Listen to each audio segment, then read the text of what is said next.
গতকাল রাতে সরোয়ার্দী উদ্যানে মাদক বিরোধী অভিযান চলাকালীন সময়ে সাধারণ মানুষের উপর পুলিশের বেরধর লাঠিপেটায় খেপেছেন শিক্ষার্থী থেকে নেটিজন সহ সাধারণ মানুষ।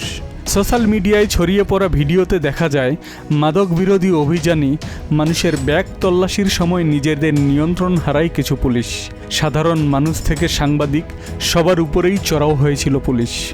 কোনো পুলিশকে দেখা গেছে ব্যাগ তল্লাশির আগেই বেদম প্রহার করতে। মাদক বিরোধী অভিযানে গিয়ে পুলিশ গতকালকে চড়াও হয়েছিল মাল্টিমিডিয়া সাংবাদিক বাংলা নিউজের তোফায়েল আহমেদের উপর। ভিডিওতে দেখা যায় সেই সাংবাদিককে পেটাতে পেটাতে লাঠি ভেঙে ফেলেছিল পুলিশ। এতে গুরুতরভাবে আহত হয়েছেন তিনি। আরেকটা ভিডিওতে দেখা গেছে ঢাকা ভার্সিটির শিক্ষার্থী নাঈম আহমেদ উদ্যানের ভেতর দিয়ে হেঁটে যাওয়ার সময় ডিসি মাসুদ ও তার টিম তাকে আটকিয়ে তল্লাশি করে বেগে একটা হাতুড়ি পায় পুলিশ। নাঈম বলছে সে মশারি টানার জন্য নিয়ে যাচ্ছিল। তল্লাশির একটা পর্যায়ে ডিসি মাসুদের সাথে বাকবিতণ্ডার মাঝেই সেই শিক্ষার্থীর উপর পুলিশ চড়াও হয়ে লাঠি পেটা শুরু করে। লাঠির আঘাতে এক পর্যায়ে মাটিতে পড়ে যায় ওই শিক্ষার্থী। আরেকটা ভিডিওতে দেখা গেছে ব্যাগ তল্লাশির আগেই একটা ছেলের উপর পুলিশ প্রচণ্ড ক্ষিপ্ত হয়ে লাঠিপেটা করছে। লাঠির আঘাতে এক পর্যায়ে ছেলেটা মাটিতে পড়ে যাওয়ার পর পুলিশ তার ব্যাগ তল্লাশি করে, কিন্তু তল্লাশি করে তার ব্যাগে কিছু কাপড় চোপড় আর পানির বোতল ছাড়া কিছুই পায়নি। আরেকটা ভিডিওতে দেখা যায় লাল গেঞ্জি পরা একটা ছেলে শুটিং দেখছিল। সেখান থেকে পুলিশ তাকে জিজ্ঞাসাবাদ ও তল্লাশি করে, কিন্তু পায়নি কিছুই। তারপরও ছেলেটিকে থাপ্পড় মারতে দেখা গেছে একটা পুলিশকে। মাদক বিরোধী অভিযানে গিয়ে পুলিশ এভাবে জনগণের উপর নির্বিচারভাবে লাঠিপেটা করতে পারেন কিনা প্রশ্ন তুলেছেন অনেকেই। এ ঘটনায় একটা বিবৃতির মাধ্যমে তীব্র নিন্দা জানিয়েছেন ডাকসুর নেতৃবৃন্দ।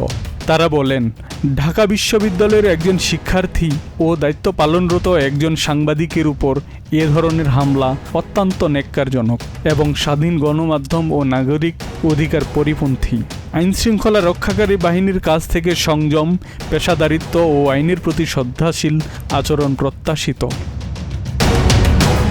এটা নিয়ে সরব হয়েছেন এনসিপি থেকে রাজবাড়ী 2 আসন থেকে নির্বাচন করা সাইদ জামিলও।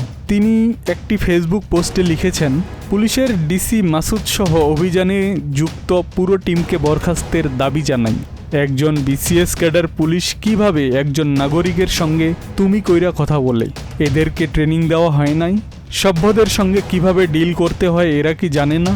না জানলে এসব মূর্খদের চাকরি থেকে অব্যাহতি দেন হে স্বরাষ্ট্রমন্ত্রী।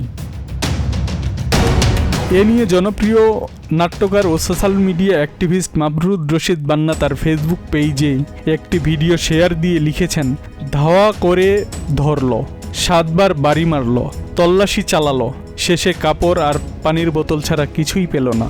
যা বেটা বলে ফেলে রেখে চলে গেল। তিনি প্রশ্ন ছুঁড়েছেন, এটা কি মগের মূল্যক নাকি? এ কেমন রাজত্ব ভাই?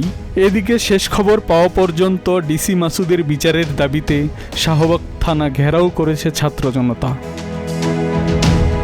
আব্দুল সালাম, প্রজন্ম 24।